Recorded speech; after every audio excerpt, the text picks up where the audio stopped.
Hi friends, இன்றைக்கி தர்பூசணி வச்சு ஒரு ஸ்வீட் செய்ய போகிறோம். ஸ்வீட்டாகவும் இருக்கும், ஜெல்லியாகவும் இருக்கும். இப்போ ஸ்கூலெல்லாம் லீவ் விட்டாச்சு. இப்போ குழந்தைங்களுக்கெல்லாம் இந்த மாதிரி செஞ்சு கொடுத்தீங்கன்னா ரொம்ப விருப்பப்பட்டு சாப்பிடுவாங்க. தனியாக தர்பூசணி சாப்பிட்றத விட இந்த மாதிரி ஜெல்லி மாதிரி செஞ்சு கொடுத்தீங்கன்னா பிள்ளைங்களுக்கு நல்ல ஆசையாக விரும்பி சாப்பிடுவாங்க. இது எப்படி செய்யலான்னு பார்க்கலாம். இப்போ இந்த மாதிரி பழத்தெல்லாம் சுற்றிலும் கட் பண்ணி எடுத்துக்கலாம். இந்த தர்பூசணியில் இருக்கிற இந்த விதை வந்து அவ்வளோ நல்லது. இதில் உள்ளே இருக்கிற அந்த ஒயிட்டு விதை தான் நம்ம எடுத்து தர்பூசணி விதை. ஸோ எல்லா விதையும் சேர்த்து நம்ம இந்த ஹெல்த்திக்கான இந்த லட்டுலாம் செய்வோம், அதிலெல்லாம் போட்டு செய்வோம். இது அந்த காலத்துலேயே நாங்கள் சின்ன பிள்ளையாக இருக்கும்போது இந்த கருப்பாக இருக்கிறத உட்காந்து கடித்து அது உள்ளே இருக்கிற வெள்ளையாக இருக்கிற பருப்பெல்லாம் எடுத்து சாப்பிடுவோம். இப்போ இந்த மாதிரி எல்லாம் எடுத்து வச்சுக்கோங்க. இப்போ பழமாக சாப்பிட்டிங்கன்னா 1-2 தான் சாப்பிடுவாங்க. இந்த மாதிரி செஞ்சு கொடுத்துட்டிங்கன்னா ஒரு 2 நாள் ஃப்ரிட்ஜில் வச்சுருந்து கொடுத்திங்கன்னா குழந்தைங்களுக்கு ரொம்ப பிடிக்கும். இப்போ ஸ்கூல் வேறு லீவ் விட்டதுனால விதவிதமாக செஞ்சு கொடுத்திங்கன்னா அப்படியே அசந்து போயிடுவாங்க. இப்போ நம்ம இதை மிக்சியில் போட்டு அரைச்சி எடுத்துக்கலாம். விதையோடு இருந்தாலும் சரி, அதை நம்ம போட்டு அரைச்சி எடுத்துக்கலாம். அது ரொம்ப சத்து தான் அதுவும். இந்த மாதிரி பாருங்கள்லாம் எடுத்தாச்சு. நம்ம வீடியோ இப்போ தான் ஃபஸ்ட்டு இதை பார்க்குறீங்கன்னா மறக்காமல் நம்ம சேனலை சப்ஸ்கிரைப் பண்ணி வச்சுக்கோங்க. தொடர்ந்து நம்ம வீடியோ பார்த்துட்டு சப்போர்ட் பண்ணுங்கள். இப்போ பாருங்கள், எல்லாம் எடுத்தாச்சு. இப்போது இந்த விதையோடு போட்டு அரைச்சிக்கலாம். இப்போ நம்ம கடல் பாசி எடுத்துக்கலாம். அகர் அகர்னு சொல்லுவாங்க. இந்த கடல் பாசி எடுத்து நம்ம கொஞ்சம் நேரம் ஊற வச்சுக்கலாம். இது கட் பண்ணிக்கலாம். ஏன்னா கொஞ்சம் நேரம் ஊறினுச்சுன்னா சீக்கிரமாக வெந்துடும். இது போல் கட் பண்ணி தண்ணியில் ஊற வச்சுருங்க. ஒரு 10 நிமிஷம் ஊற வச்சுருங்க. அப்போ நாங்கள் வேக வைக்கும்போது சீக்கிரமாக கரைஞ்சிரும். பார்க்குறதுக்கு சேமியா இந்த ஜவ்வரிசியில் செஞ்ச மாதிரி தான் இருக்கும். நல்லாயிருக்கும். இதில் செய்யும்போது இதில் பல விதமான ஸ்வீட் செய்யலாம். இப்போ கொஞ்சம் நேரம் ஊறட்டும். இப்போ அரைச்சிட்டு வந்தாச்சு. இப்போ அது வடிகட்டிக்கலாம். நல்லா இந்த மாதிரி செத்தையாட்டு நிற்கும். இது மறுபடி போட்டு அரைச்சி எடுத்துக்கோங்க. இப்போ பாருங்கள், எல்லாம் வடிகட்டி எடுத்தாச்சு. இந்த மாதிரி கொஞ்சம் தான் நிற்குது. உங்களுக்கு 2 தடவை வேணும்னா கூட நீங்கள் வடித்து எடுத்துக்கலாம். இன்னும் கொஞ்சம் ஏதாவது செத்த இருந்துச்சுன்னா அது ஒரு மாதிரி திப்பியே தெரியும். இப்போது இதெல்லாம் வடித்து எடுத்தாச்சு. இப்போ அதெல்லாம் வடிகட்டியாச்சு. இப்போ சப்ஜா சீட்ஸ் ஒரு 1/2 ஸ்பூன் ஊற வச்சிடலாம். ஒரு 5 நிமிஷம் ஊறட்டும். இது நல்லா குளிர்ச்சி தரக்கூடியது தான். இது கொஞ்சம் நேரத்துலேயே நல்லா பார்த்தீங்கன்னா தண்ணி ஊற்றுனதுமே வெளியாகிடும். கொஞ்சம் நேரத்தில் நல்லா ஊறி வந்துடும். இது ஊறட்டும். ஒரு கடாயை வச்சுக்குங்க அடுப்பில். இப்போ 1 கிளாஸ் தண்ணி விட்டுக்கலாம். இப்போ இந்த அகர் ஊற வச்சோம் இல்லையா, இதை எடுத்து போட்டுக்கலாம். நல்லா கரையிற வரைக்கும் காயட்டும். நம்ம தண்ணி நிறையா ஊற்ற வேண்டாம். ஏன்னா இப்போ தர்பூசணியே நிறையா தண்ணி இருக்கும். அதனால் இதை மட்டும் நம்ம கரையிற அளவுக்கு நம்ம இதை கரைச்சி எடுத்துக்கலாம். 1/4 லிட்டர் அளவு தண்ணி ஊற்றிருக்கேன். இது நல்லா கரையிட்டோம். இப்போ பாருங்கள், கரைஞ்சிருச்சு நல்லா. இப்போ சர்க்கரை போட்டுக்கலாம். இந்த ஜெல்லிக்கு தேவையான அளவு மட்டும் சர்க்கரை போட்டுக்கலாம். நம்ம தர்பூசணி இனிப்பு தான், அதனால் நான் 2 ஸ்பூன் மட்டும் நான் போட போகிறேன். ஏன்னா இந்த லிக்விட்டுக்கு அதுக்கு தகுந்த மாதிரி சர்க்கரை இருந்தாலே போதுமானது. இது கரையிட்டோம். ஏன்னா அதிகமாக இனிப்பு போட வேண்டாம். பழமே இனிப்பு தான். அதனால் இந்த சர்க்கரை கரையிற வரைக்கும் மட்டும் இதுக்கு வேகட்டும். உங்களுக்கு இனிப்பு அதிகமாக வேணும்னா அதிகமாக போட்டுக்குங்க. எனக்கு இது போதும்னு தோணுது. ஒரு 3 ஸ்பூன் அளவுக்கு போட்டிங்கன்னா கூட போதும். இப்போ இது கரையிட்டோம்.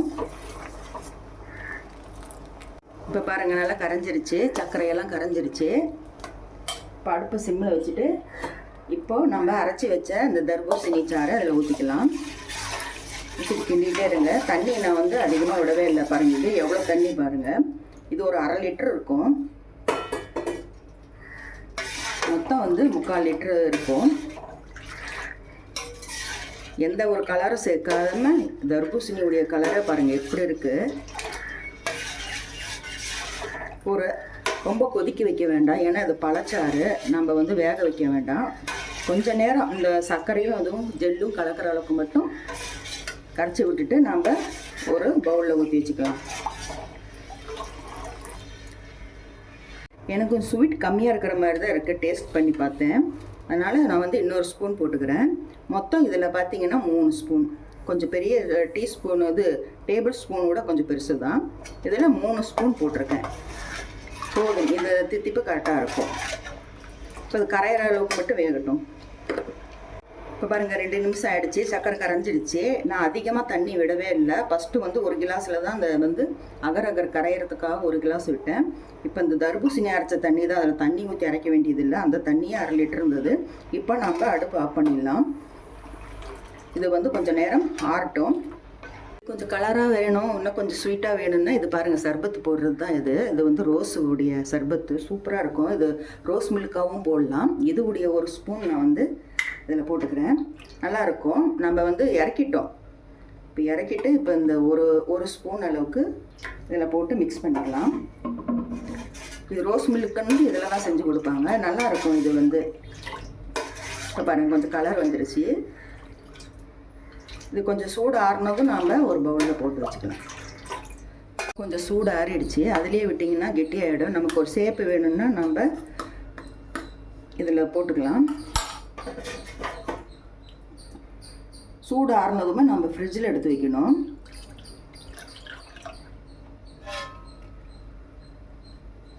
கரெக்டாக போயிடுச்சு. நம்ம இப்போ சப்ஜா சீட்ஸு போட்டிருக்கோம். இந்த மாதிரி எல்லாம் கரையை விட்டுருங்க. இப்போ கொஞ்சம் சூடு இருக்குது. இந்த சூடு ஆறுனதும் நம்ம ஃப்ரிட்ஜில் எடுத்து வச்சிடலாம். அது செட் ஆகிற வரைக்கும் நம்ம ஃப்ரிட்ஜில் வச்சுருக்கணும். இப்போ இந்த சப்ஜா சீட்ஸு வந்து மேலே மிதக்கிட்டு இருந்தாலும் இப்போ நம்ம அப்படியே வைக்கும்போது கீழே போய் கொஞ்சம் உக்காந்துக்கும்.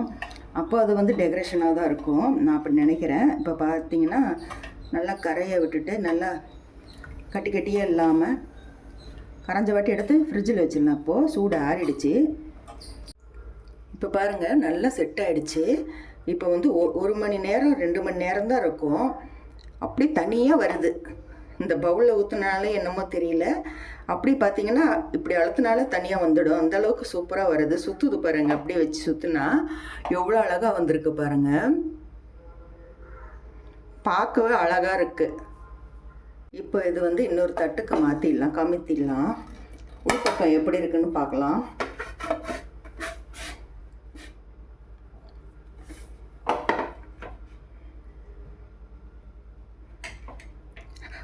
ஏர் பூந்துக்குச்சு, அப்படி பிறன்னு படிச்சுக்கிச்சு, ஏர் உக்காந்துக்குச்சு.